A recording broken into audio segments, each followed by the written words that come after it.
Hey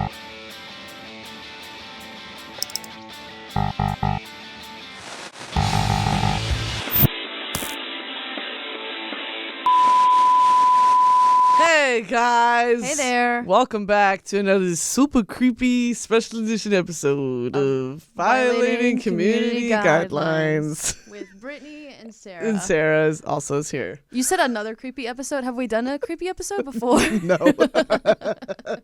First and only. We're Mandela affecting our audience. They're like, wait, no, there was. You guys remember this one? Like, no, we don't. All right, so this week's episode is about creepypasta. If anyone remembers this, if you've been online for a long time, creepypasta was integral to, I would say, around the 2008, 2009, kind of peaked in 2010. These are stories that people tell online, and I personally grew up thinking they were real. Yeah. I thought they were very, very real. No, definitely. Like I thought, so there was one that we were just talking about called the Russian sleep experiment, which we're going to get to, but I thought that was real. You know, you make people stay up for 5 days and then they went insane. I literally, like, so many of these were the way they were written, and we'll get into the definitions and all that and the history, but the way that they were written was so like, guys, my brother just emailed me this and he like experienced this firsthand and I just really had to share it with the world. And I read that as like how old was I in 2009? 12, 13. And I was like, oh my God, why is someone talking about this? Because it was on creepypasta.com. Yeah, but I do think it's kind of funny, like, you know, something horrible or weird just happened to you and you email. You pull up Gmail to like tell your family about a disturbing thing instead of calling them. Yahoo Mail. Your AIM account. Literally. Mom, there's someone outside. All right, so to just dive headfirst in, creepypastas are horror-related legends that have been shared around the internet. It's since become sort of a catch-all term for any horror content posted online. Internet entries are often brief. They're always user-generated paranormal stories intended to scare the readers. And mission accomplished, usually. Yeah. They vary topic-wise from ghosts to murder, zombies. Haunted television shows and video games was a very like prominent, I would say, aspect of it, is like this lost episode of SpongeBob or this lost episode of whatever. Yeah. Like it kind of created this culture of you and I can see this, but like proceed at your own caution. Yeah. Because people have gone crazy after like seeing this image. It die instantly after clicking this image. It's an unedited selfie of me. It's just from the archives of your Facebook.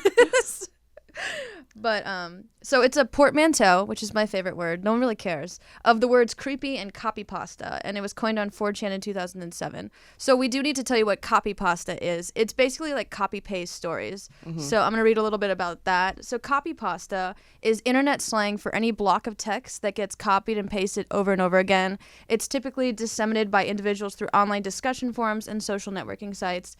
The term is an English portmanteau of copy, paste, and pasta, although it shares some characteristics with spam in the sense that they're both unsolicited and often considered a nuisance.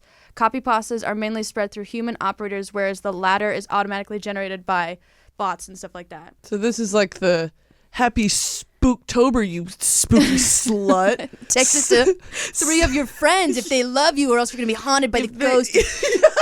That of like someone will appear at your bed at the end of the night, or the really slutty ones were like, you dick gobbling monster. Happy Halloween. Them your mom sent it. Happy Halloweeny. Grandma, why? Jesus. The kids told me to in an email. So, but by the way, portmanteau is a combination of 2 words, like breakfast and lunch, which equals brunch. That's good. So if you want to, okay, there we go. Different from a conjunction. Yes, that has contraction. Well, it is also different from a conjunction. It is different. Yeah.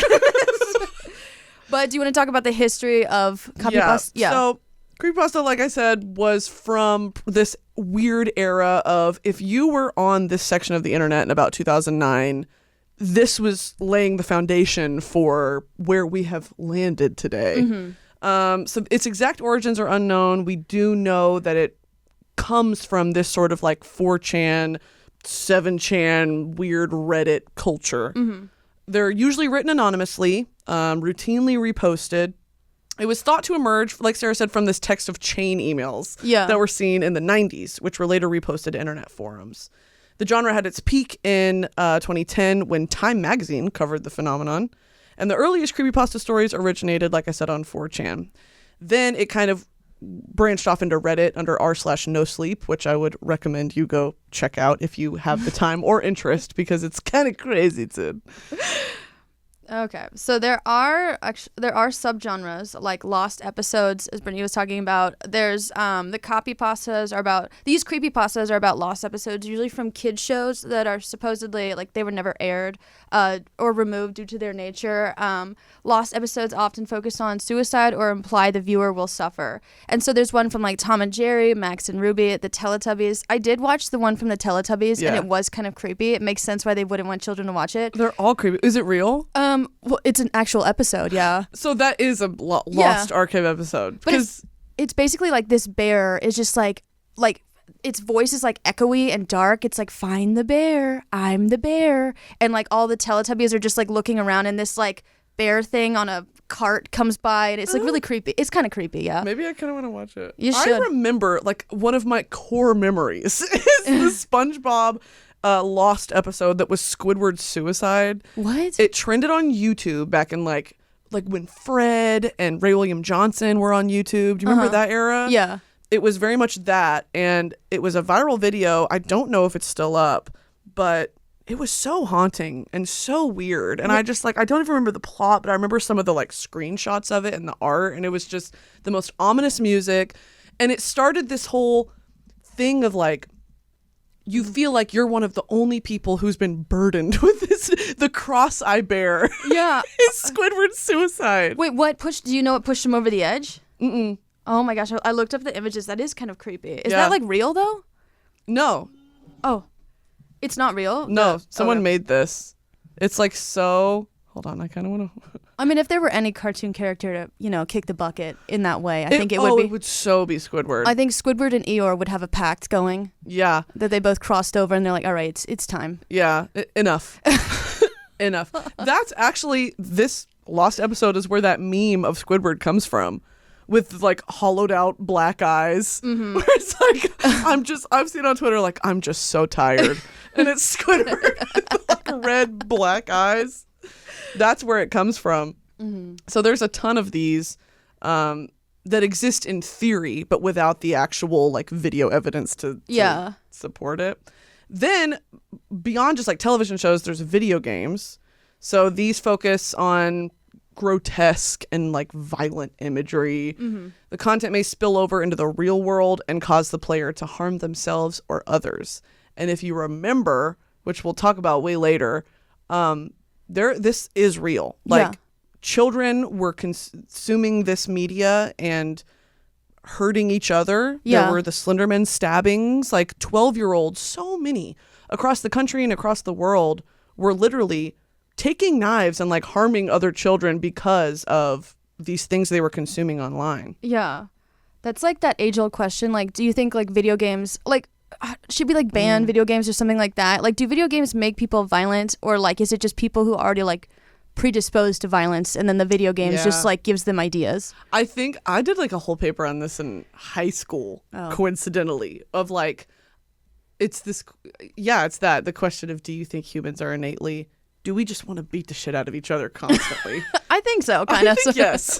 But there was this one thing that I saw the other day that like actually like shocked me. So like World War. Oh God, I just threw up in my mouth. I'm sorry. Start over. It's just like World War One. It's so many W's. World War One. She's sucking on a jawbreaker. When they like color in footage of like soldiers and stuff. Colorized. Yeah. So all like they showed this colorized video of this guy who just been shell shocked, and they're like all the comments were like, "Isn't it crazy? Like they didn't have video games, or like there weren't pictures of this when they went to war. This is the first time they ever experienced it, or like got familiarized with it. We have so many video games and movies of war that we have like a basic Hollywood understanding of like what a battlefield looks like, or the sounds associated and all that. Oh my God, imagine being 17 in like 1942 and being like, what the hell's going on here? Oh my God.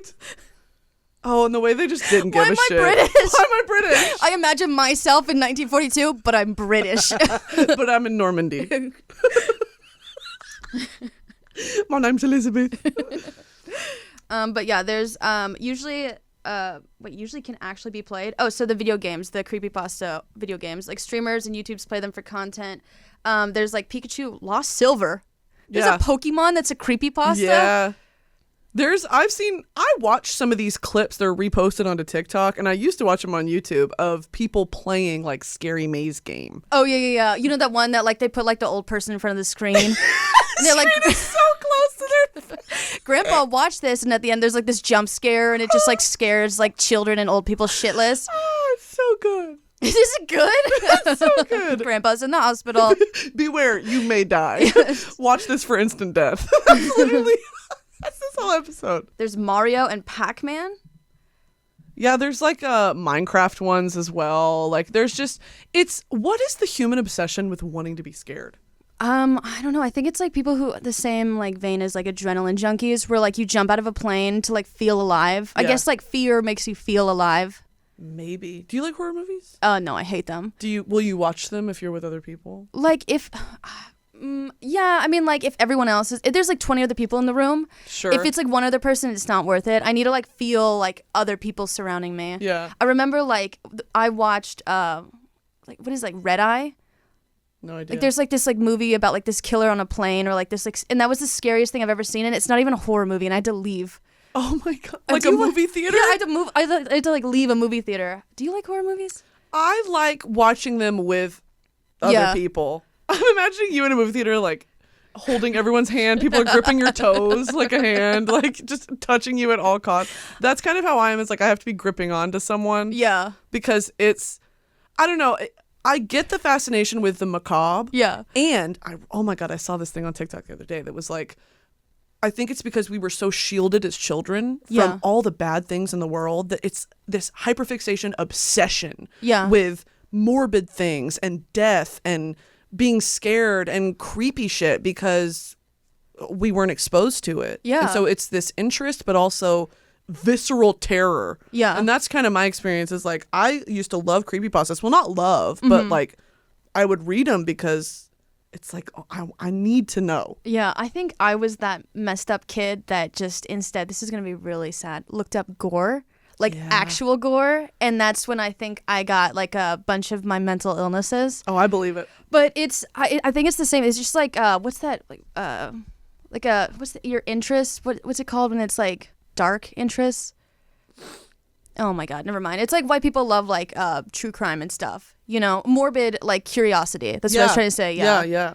No, it's very. I think I would almost go as far as to say every person has that. Yeah, I to mean, some degree. That's why rubbernecking is a thing. Yeah. When you drive by an accident, you're like, God, I hope no one's hurt. Damn, would be crazy if I caused an accident looking. Are they okay over there? What are y'all doing?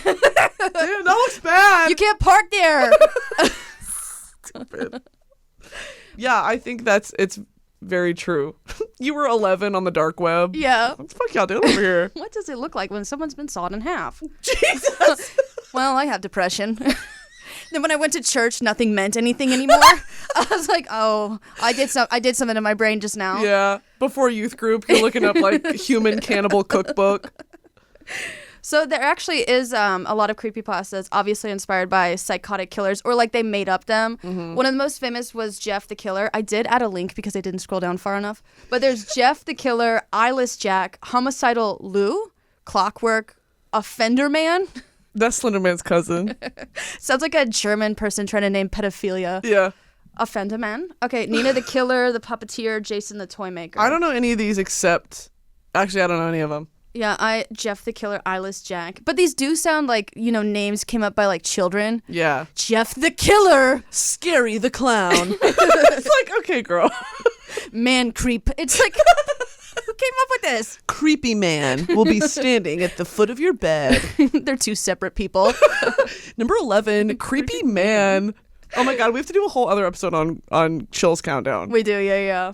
And just him in general. Is like that a voice that he puts on? I have no idea. I feel so bad. I'm so interested. If y'all don't know, on YouTube. There's this channel called Chill's Countdown, and he will list like the top 10 scariest ghost encounters caught on camera. And he talks like that the whole time. And it kind of like removes the suspense of it. Because he'll be like, be sure to like and subscribe if you would like more content. It's so good. Miriam Smith was chopped in half, bleeding out in the bathtub. And you're like, this is a real person. Why are you reading it like this? But comment below if that's scary. Comment below what you would do if you were chopped in half in a bathtub. That's YouTube culture. Yes. So there are like other creepypastas about like supernatural monsters, like Lost Silver, Smile Dog. Who came up with this? Smile Dog, I've seen before. What is that? Look it up. Maybe it's just the side of the internet that I'm on. My whole Instagram Explore page is just garbage, rotten sewage garbage. Smile Dog shows up a lot on my Explore page, and they're like, double tap for good luck. When the lore behind Smile Dog was you look at the image and die instantly. That's so crazy. Also, it's just a dog with like human teeth, like a human. But I feel like a lot of these. Drawn. A lot of these are just scary because they like rest in the uncanny valley. Yes. You know, like, so we're going to talk about Jeff the Killer, but Jeff the Killer is basically like this guy got his face melted off and like, you know, he didn't like his new face and he has a sort of human face, but it's very unusual. It's just like, you know, a mannequin face with real eyes. Yeah. And it's just the uncanny of like, is that a human or is that something else? Yeah. We're going to take a quick break and come back and get more into the story. So we'll be right back.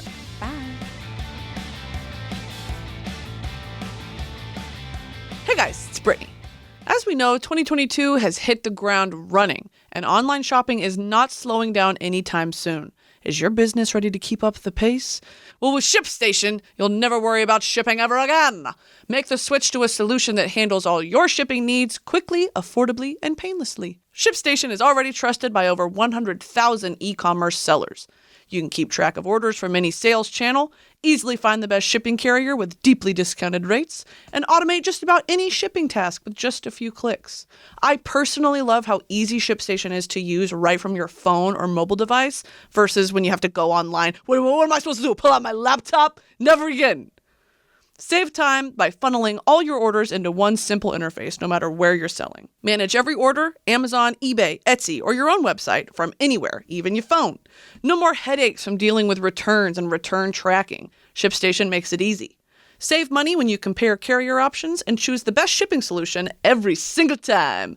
ShipStation works with every carrier, so you can always find the best fit for you. Your business can access the same discounted rates usually reserved for Fortune 500 companies. You get a little sneak peek into what the 1%'s doing.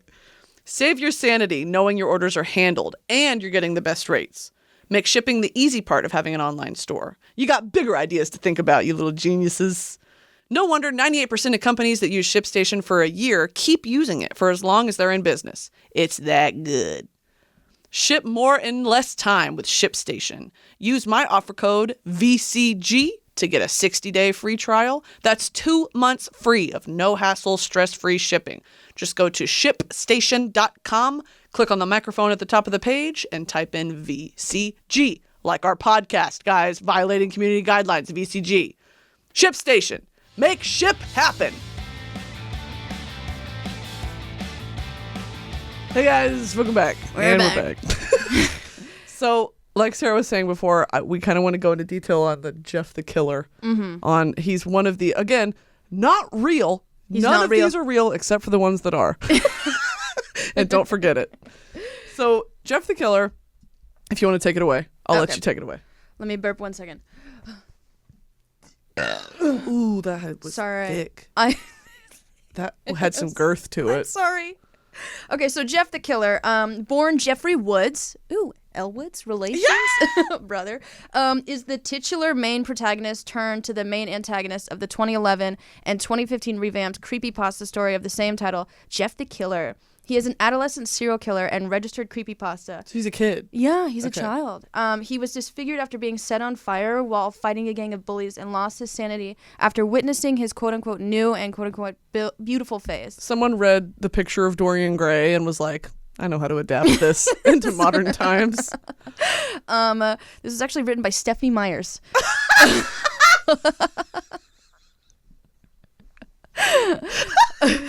So Jeff was a 13-year-old who moved to a new neighborhood with his brother Lou and their parents. Ooh, is that relation to the other one? Is it spelled the same? Yeah. Oh, I would bet. Oh, they're siblings. On their first day of school, they were accosted by 3 bullies, Randy, Keith, and Troy, whom Jeff brutally beat up after they threatened him with knives. Lou took the blame for it and was arrested, sending Jeff into a deep depression. The bullies later attacked Jeff again at a party, and Jeff killed one of them, but not before being covered with bleach and lit on fire by Keith. Yeah. During this fight, Jeff's mind permanently snapped. When Jeff woke up, he was in the hospital and his head was wrapped in bandages. When the bandages were taken off, it was revealed that his face had become disfigured and ghastly pale from the burns, with bright red lips and a leathery texture. That's just me after I exfoliate. That's literally just me with self-tan on. I take my makeup off, and I'm Jeff the killer.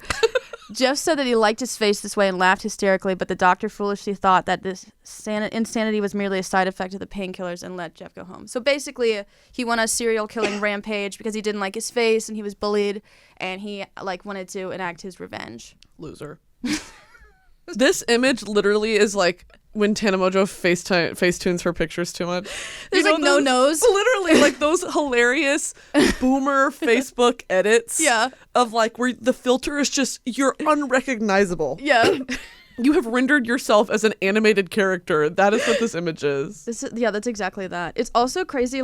So if you scroll further on this creepypasta files Wikipedia, there's other killers. There's one named Jane the Killer. I'm like, who are they writing the same thing? Yeah. This is so uninspired. This is a sequel. But again, it's children, I think, were the people who originally started writing these.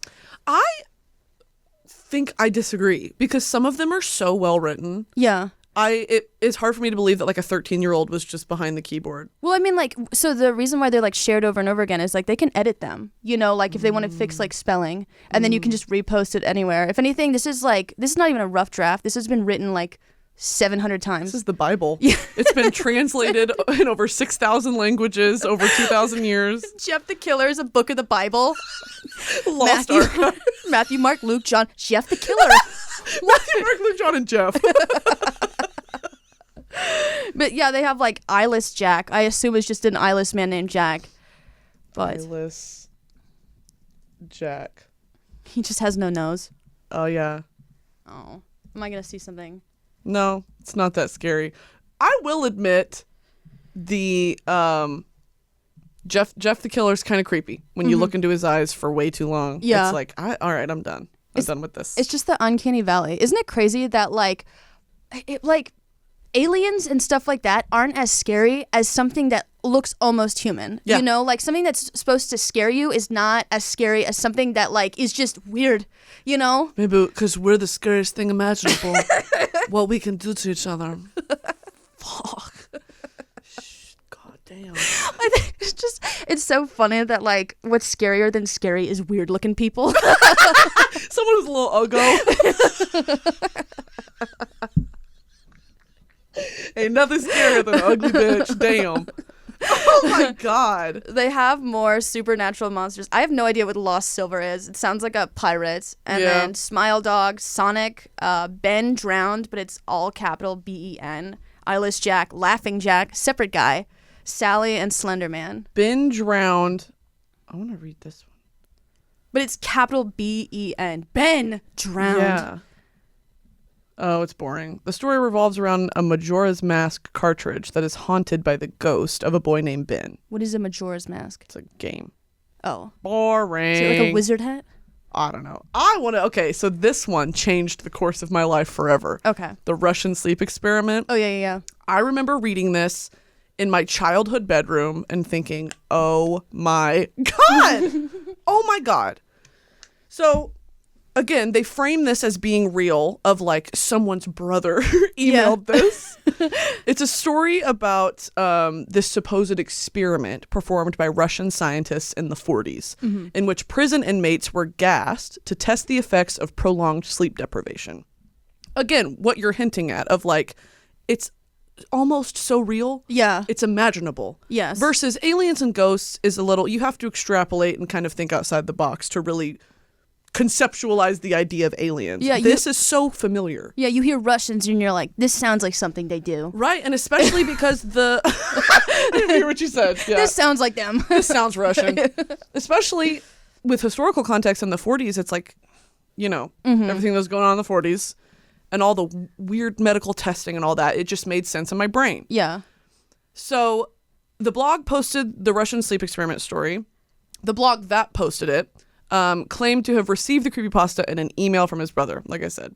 The story describes an experiment performed on 5 Russian prison inmates who are exposed to an experimental stimulant gas that keeps them from falling asleep, with the promise that they would be set free if they remain awake for 30 days. Hell no.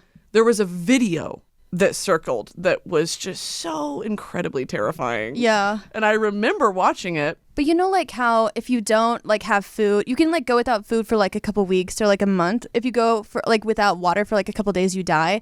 How long can you go without sleep? Because I don't think you get like 30 consecutive days. I get slap happy if I like stay up too late. Yeah. I imagine like that amplified by like even just a couple days, you would go absolutely insane. Or like zombie level. Yeah. It's like you're not even...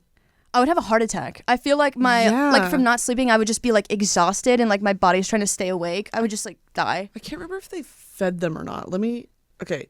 They were kept in a sealed environment to carefully monitor their oxygen intake so the gas didn't kill them, since it was toxic in high concentrations. This was before closed-circuit cameras, so they had only microphones and 5-inch thick glass porthole-sized windows into the chamber to monitor them. The chamber was stocked with books, cots to sleep on but no bedding, running water and toilet, and enough dried food to last all 5 for over a month. The test subjects were political prisoners deemed enemies of the state during World War II. Again, it's like they provided historical context. This sounded so real. Everything was fine for the first 5 days. The subjects hardly complained, having been promised, falsely, that they would be freed if they submitted to the test and did not sleep for 30 days. Their conversations and activities were monitored, and it was noted that they continued to talk about increasingly traumatic incidents in their past.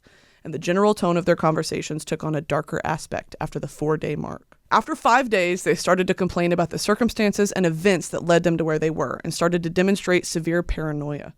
They stopped talking to each other and began alternately whispering to the microphones and one-way mirrored portholes. Oddly, they all seemed to think they could win the trust of the experimenters by turning over their comrades, the other subjects in captivity with them. At first, the researchers suspected this was an effect of the gas itself, but after 9 days, the first of them started screaming. Oh, shit. He ran the length of the chamber repeatedly, yelling at the top of his lungs for 3 hours straight. He continued attempting to scream, but was only able to produce occasional squeaks, his vocal cords raw. The researchers postulated that he had physically torn his vocal cords. The most surprising thing about this behavior is how the other captives reacted to it, or rather didn't react at all. They continued whispering to the microphones until the second of the captives started to scream. The non-screaming captives took the books apart, smeared page after page with their own feces, and pasted them calmly over the glass portholes. I mean, like, come on, dude. I was 11 reading this shit. Yeah. The screaming stopped. So did the whispering. 3 more days passed. The researchers checked the microphones hourly to make sure they were still working, since they thought it impossible that no sound could be coming with 5 people inside. The oxygen consumption in the chamber indicated that all 5 must still be alive. In fact, it was the amount of oxygen 5 people would consume at a very heavy level of strenuous exercise. So they're just sucking wind in this chamber. They're all fucking. On the morning of the 14th day, the researchers did something that they said they would not do to get a reaction from the captives. They used the intercom inside the chamber, the God mic. Yeah. Hoping to provoke any response from the captives they were afraid were either dead or vegetables. Should I keep going? I have a feeling like they ate each other. Is that how it wraps up? Let me finish it. Okay. Oh. Maybe. They announced, "We're opening the chamber to test the microphones. Step away from the door and lie flat on the floor or you will be shot. Compliance will earn one of you your immediate freedom." To their surprise, they heard a single phrase in a calm voice. "We no longer want to be freed." Oh my God. Come on, dude. Then they kept gassing them. And then, like, towards the end, they, like, tie them down with leather restraints on their wrists. Like, they're putting shit in their eyes. Their hearts start to explode. I mean, it's just insane. Like, I read it because the way that it's written sounds like a real medical lesson. You sound like my mom on Facebook. It sounded like real advice. I'm convincing myself it's real all over again. Yeah. I mean, like, when you get sucked into this hole of, I don't know, man. Like, doesn't that sound... Yeah, that sounds like really, really terrifying and like kind of real. I mean, like, I mean, I act crazy when I'm sleep deprived. I imagine like after, a couple days. But dude, if I was awake for 7 days and someone started screaming, I would actually just kill them. Like I know for damn sure. You're done. Officially. Oh my God. That one changed. My life is before and after the Russian sleep experiment. Are you kind of like sad that it's like not real? I'm not sad, but if it were real, it's really not hard to imagine. Yeah. Because I know how cruel humans can be to each other. Yeah, and especially when like sleep deprived. Oh, in your most vulnerable state. Yeah. Yeah, exactly. But there's also like so let's go back to some other notable stories. All right, so that's been the Russian sleep experiment section. But so what happened to Creepypasta? It did peak in like 2010, and there were actual like trigger warning suicides and murders from the community. I think it's just still being made, but it's not at the same rate they used to. The reason why I wanted to do this episode is because like I keep seeing like creepypastas on TikTok, and all the comments are like, oh my God, it's like, guys, this has been on the internet for literally 20 years now. It's fake. Yeah, but it's the same reaction, like, all right, did you see that? It's like, yes, I think we've all seen it, because everyone has like different waves of like their internet experience. Yeah. So it's just like you guys were in the first or second wave or third wave. Don't recite the magic to me, witch. I was there when it was written. So there are no communities from the general idea of copypastas, although there are communities surrounded by certain stories. So it's like fandoms, Yeah. Everyone likes Slenderman, or, Jack the Killer, Jack the Shitter. Jeff the Shitter. Jack the Valedictorian. Elle Woods the Shitter. Student council president. I would love like a realistic like creepypasta where it's like you just like get fired from work one day, you miss the bus, your car breaks down. Go on a killing rampage. There are like creepypasta Facebook pages. It's just like re-uploaded from YouTube, and then there's also r/creepypasta, which is from Reddit. It's more like an archive. I wish that there were actively still more being like uploaded. You know what I mean? We could write one. We could. I could write a creepypasta tonight. It's just like my fourth grade experience. I'm gonna write a Slenderman fan fiction. He's kind of cute. Is he? Yeah, he's like tall, doesn't have a face. All right, Pete Davidson. Yeah! Kim Kardashian goes on a date with Slenderman. That's literally what those pictures look like. Yeah. Slenderman spotted at Universal Studios. So the creepypastas are still to this day shared among young people. I feel like, it's like people who are like 12 to like 15. 24. Share them, yeah. No, 15, yeah, for sure. But then also there's this weird hump of like also adults, like super old adults share them. They're like, have you heard this would happen in like Alabama? Yeah. My mother. It seems like they're the target audience, although the idea of creepypastas has become so large. Yeah. So there are a bunch of different ones, like we just talked about. There's Sonic, and I think it's Sonic the Hedgehog. I don't want to open this link because I'm going to go to the dark web again. Yeah, you will. Stanley, our researcher, supplies links in these documents that literally are the dark web. I'm going to get like weird targeted ads on Instagram, like creepypasta porn. Jack the Killer taking it from the back. I'm like, no! But I have to look. You swipe through the slideshow. Oh, God, this is so disturbing. I just want to watch the preview. Okay. I do want to talk about, because you mentioned it like bleeding over into real life. Mm-hmm. Slenderman, I think, is the most prime example of that. It's actually really sad. So Slenderman was created by the Something Awful website by Eric Knudsen, a.k.a. Victor Surge. Would you like to read more about him? Yeah, him. Well, not him. He's just a creator. Slenderman's become such a pop culture icon. Like, he's not confined into one single narrative. Like, he's kind of... There really is, like... It's not fan fiction, but people have taken the concept of Slenderman and made it their own. Yeah. Of like, I saw Slenderman here. And it's like, all right, he's not real. Okay, so Slenderman, there's video games based off of him. Enderman, it's a Minecraft mob. Marble Hornets, the YouTube video series, and Slenderman movies. There was a Slenderman movie, wasn't there? I don't know. It was like a for real, yeah. Oh, he's creepy looking. He's kind of cute. He has no face. Yeah, just like I like him. Oh, he's so creepy looking. There was Slenderman 2018, and then Always Watching a Marble. Oh, I kind of want to go home and watch it. Hornet story. You can do that by yourself. No, I have to watch it in the living room. No, I need a film. No, I have to. So... the history, just the story of Slenderman, because I don't even think we've said it yet. I read a little bit about Victor Surge. He likes coming up with like photoshopping like creepy photos together. And if you go to his website, there's like all these different like creepy characters that he's like made with Photoshop and stuff like that. And I think Slenderman was just the most, I keep hitting the table. Slenderman was just one of the most popular ones, you know. I'll look up his actually. Because he fits Western beauty standards. No, Thin, literally. tall, white. He's gorge. He's signed to like, you know, elite model management. Is that Slenderman? Modeling Gucci? He was on America's Next Top Model. So the Slender Man is a supernatural creature with nebulously defined characteristics and abilities. What is nebulously? I don't know, but it sounds sinister. He behaves in what might be seen as a passive-aggressive manner, often stalking targets for years at a time before ever attacking. Now that's terrifying. Is stalking passive-aggressive? I would say. I'd say it's aggressive-aggressive. How do you like passive-aggressively like stalk someone? Like you leave a Post-it note on their like their fridge that says, "I'm stalking you." Yeah. Hey, girl. Can you fill up the Brita? It's understood that he tends to torture his targets mentally over long periods of time, using fear and paranoia to drive them to insanity. No one has ever satisfactorily explained the reasoning behind his tactics or the way he chooses his victims, and his purposes and or motivations have yet to be fully ascertained. He just sounds like my mom at like Kohl's when I try on jeans. That's mental torture. He's just a 10-year-old online with an Instagram account with a default Avi. Yeah, he's a burner and like comments like you're like ugly on your posts. Die. It's just Slenderman. Slenderman's been depicted in imagery and literature at anywhere between 6 and 10 feet tall. Hot. Depending on the situation, though in a video, he's usually only around 6 to 7 feet. He has no hair, generally has normal-looking bare hands, albeit with fingers longer and bonier than a typical human. Bare hands? Like bare, like, or bear? Like Bare, like no hair. not furry. Okay, I was like, bear. He has generally normal-looking bare hands and claws. Bare paws. He's a tall humanoid creature in a black or gray suit, hot, red or black tie, and a white shirt. His face is totally white, completely devoid of facial features.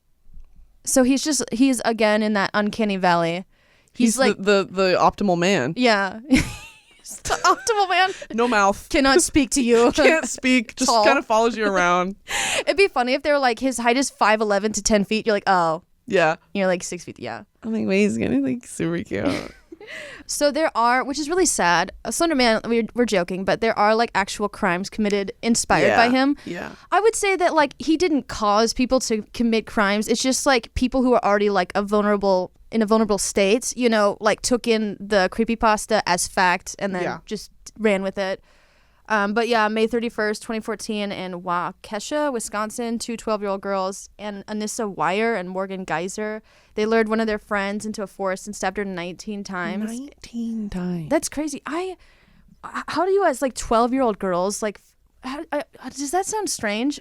Obviously that sounds strange, but like. No, because I remember being 12. Yeah. Like actually, it's very, I mean, we were 12 years old on Chat Roulette and Omegle. Like, actually how impressionable young children are. I think maybe I'm a bit different because I was so sheltered because Christianity. So at 12, I was like chewing the arms off my Polly Pockets.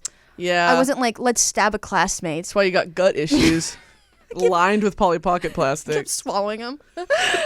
But it's actually kind of, it's really sad. The girl crawled to the road where she was found, and she thankfully recovered, and then both the girls that stabbed her were found not guilty by mental disease or defect and committed to mental health institutions for sentences of 25 and 40 years respectively. That's like your life is done. Yeah. Because of something you read online. That is so crazy. They're going to get out of prison at 60 years old.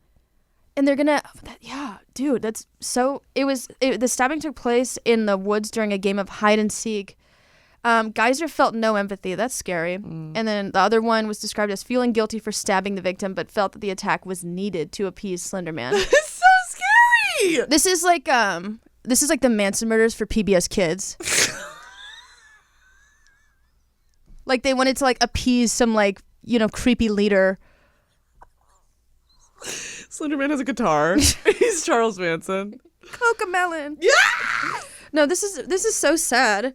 They were tried as adults at 12 years old.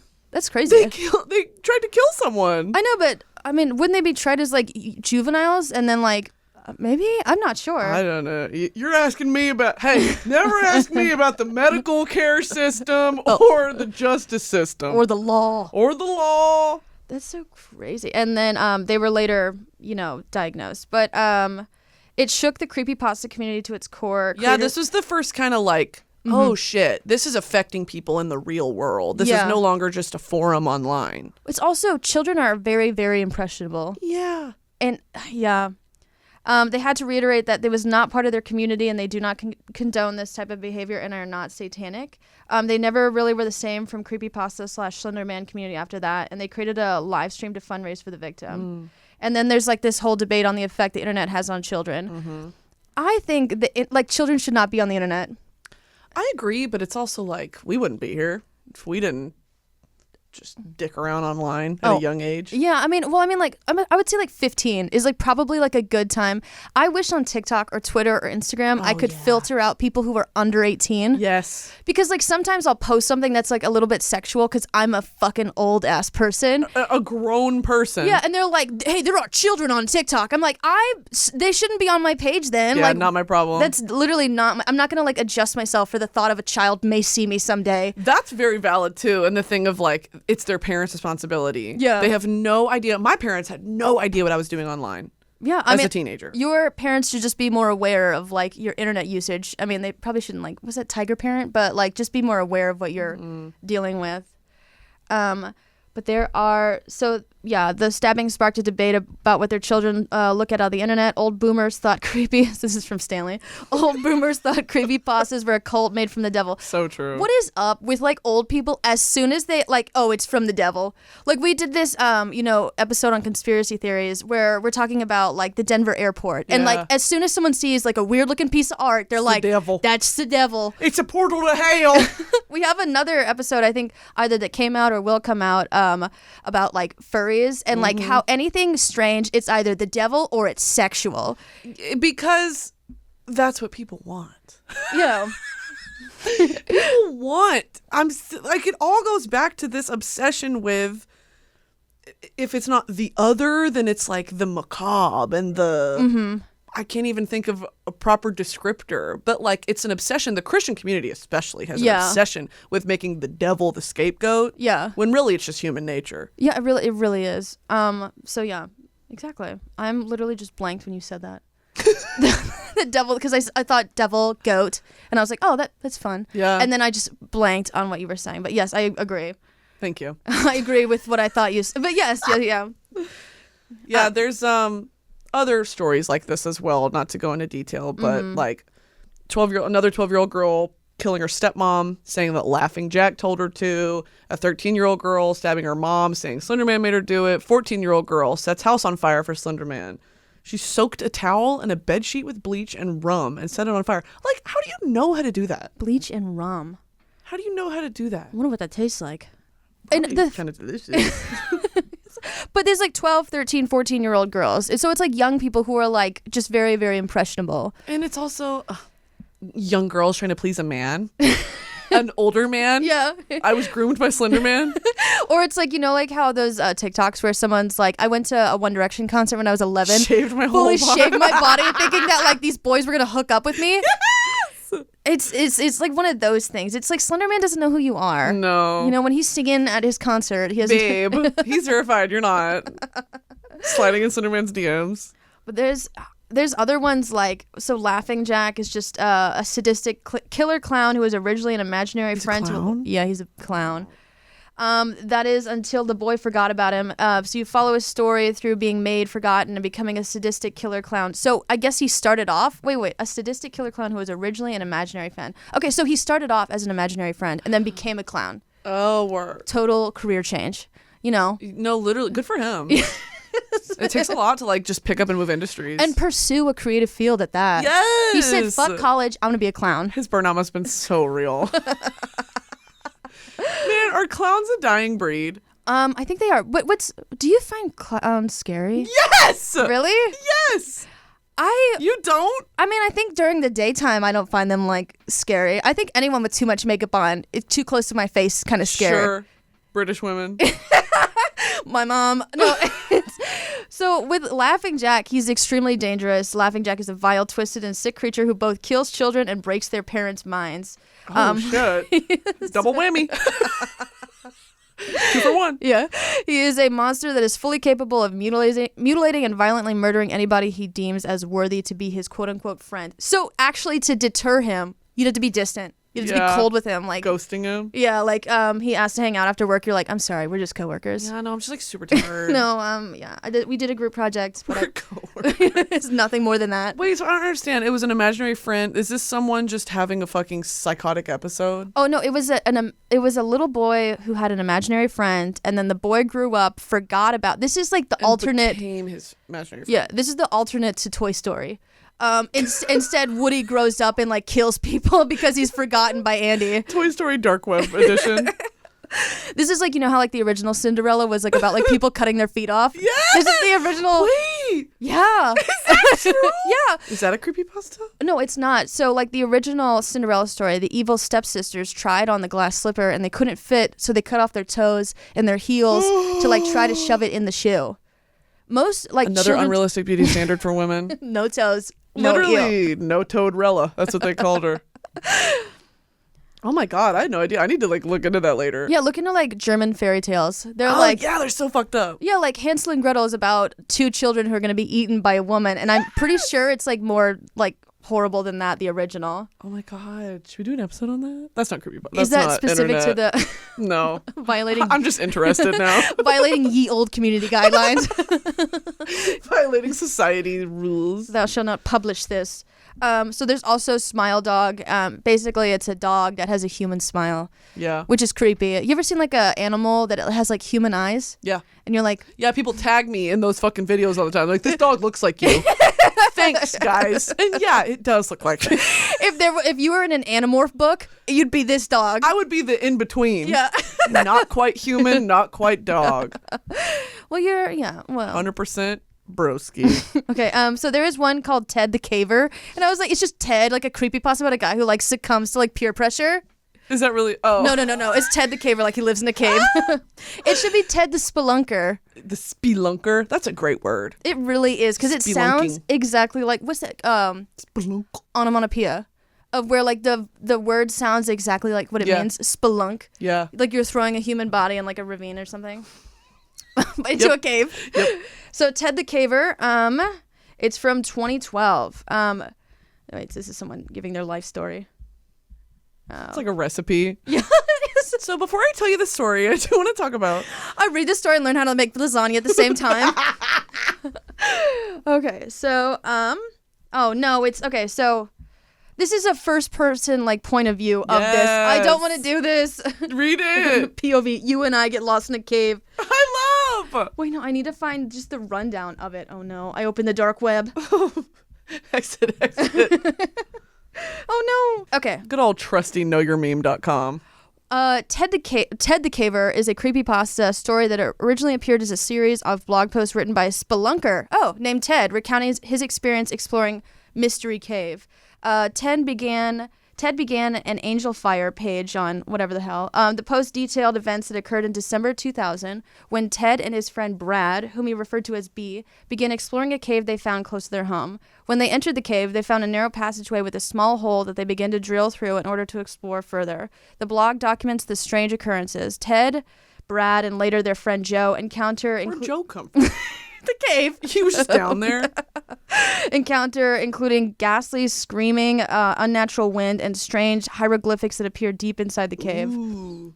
The blog abruptly ends May 19th, 2001 with a post detailing a 3-week period of time after their last visit to the cave. During this time, each of the cavers reportedly suffered from hallucinations and nightmares, leading to Ted, Joe, and B agreeing to visit the cage one final time for closure. They said, for old time's sake.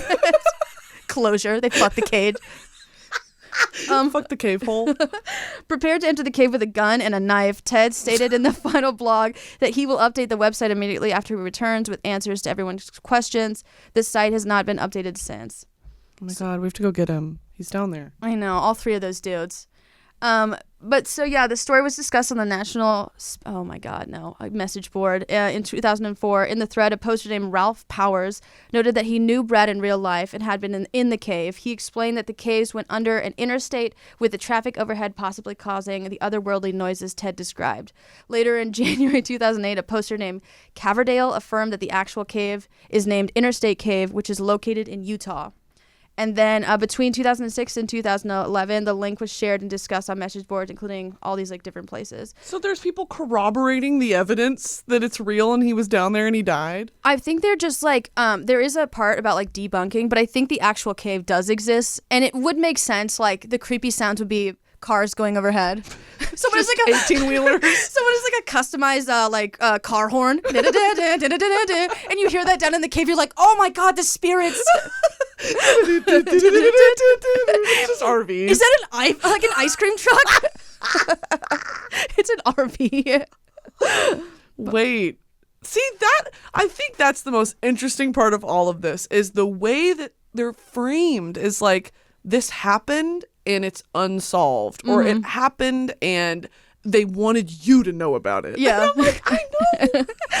I know about it. What type of person, okay, so you experience something really disturbing and you're like, I want closure, so you go back. I understand, like, you know, you can't get over your ex and you go back to them and like Sure. you guys hook up or whatever. But going back to the cave that scared you shitless. Yeah. I It's just the need national treasure effect. What are you going to do? Like give your shirt back? Like, what do you mean closure? Your hoodie. You throw away their toothbrush. I would never go. Do you like spelunking? I've never been spelunking. I know, like stalactites and stalagmites. Yeah. Cave water must be so delicious. Probably. It's so mineral rich. Well, is cold. it good for you? Are you supposed to Sure. drink cave water? It's of the earth. I'm gonna go to like little Ray caverns and like scoop it out with my hand and then be hospitalized immediately. Like Immediate mercury poisoning. she drank stagnant water. Yeah. And expected to be hydrated. I wonder, can you? She actually just had a handful of guano. It was just batshit. Sustenance at whatever cost. White people stuff. Literally. Can you drink cave water? Don't drink cave water. This is cave safety, the U.S. Forest Service. Can you drink cave water? It literally says, don't drink cave water. And bold, bring enough water that it'll last beyond the estimated length of your expedition. Why is Boring. that? Why can't you drink the water? What is cave water? Oh, please. I'm vaccinated. I can drink cave water.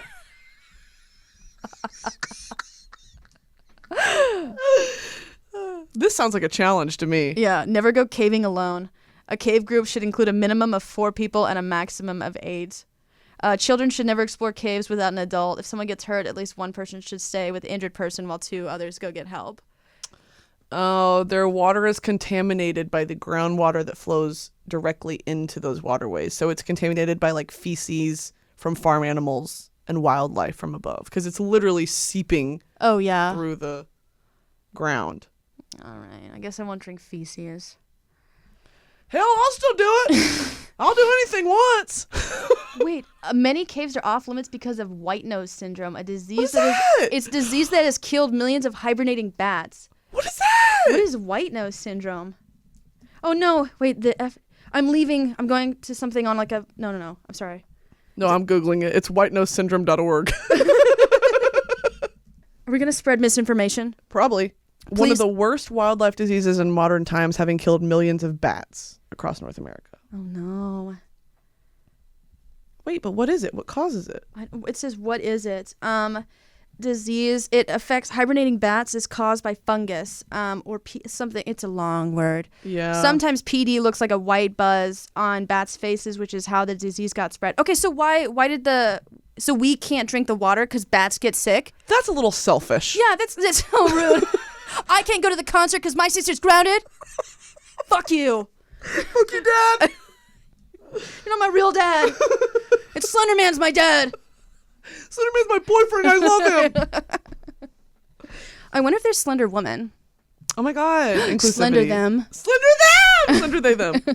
Well, Slenderman looks pretty androgynous. Who are we to assign him man? You know? That's fair. Has anyone asked him? Yeah, it's not like he can talk. Slenderman, are you a man? Blink twice. Oh, you don't have eyes. Sorry. That's so creepy. I mean, I guess that's why they're called creepypastas. And that's a great conclusion. Mm-hmm. So if you want to be creeped out, look up creepypastas. Yeah. Unless you're under the age of 15 and you need to go in and realize that they're not real. Yeah, and stop listening to this podcast. If you are not 15 and above, why did we deem 15 as like the viable age? I don't know, because that's when I started drinking. So like I figured, and because 15 is like 18 seems like extreme. You have to be an adult. If you're 18 just figuring out about creepypasta, grow up. Get a job. Get a grip. Leave the commune. Actually, if you're on a commune, that's probably its own creepypasta. Yeah. You should write. Yeah, you should write one of these Put that pen stories. to the paper. All right, guys, thank you so much for listening. Hope you learned something about this meaningless topic. I hope you look it up and enjoy or don't, or go home and watch the Slenderman movie Yeah, let us know what you think. in your shared living room With your roomie. with your scared shitless roommate. full volume. Naked. On the couch. Feed the audio into their room. Make sure they really hear everything. Put my JBL speaker right outside your door. You mirror my phone. All right, guys, make sure to like, subscribe, download Rate 5 stars. on anywhere you get your podcast. Apple Podcasts, Spotify, YouTube, the internet. That's a good one. Yeah. This video is on YouTube if you'd like to watch the video version. And if you are, Hey, guys. hey guys. Leave a comment. All right, I don't know about anything. Yeah. Let us know what you had for dinner. Just we really want to hear about it. Love you guys. Leave a comment that's your horrible creepypasta name. Yeah, or ones you want us to look up. We won't put it on the show, but I love creepypasta. Melissa the Communist. All right. Thank you guys so much for listening, and we will talk to you next time. Bye. Bye.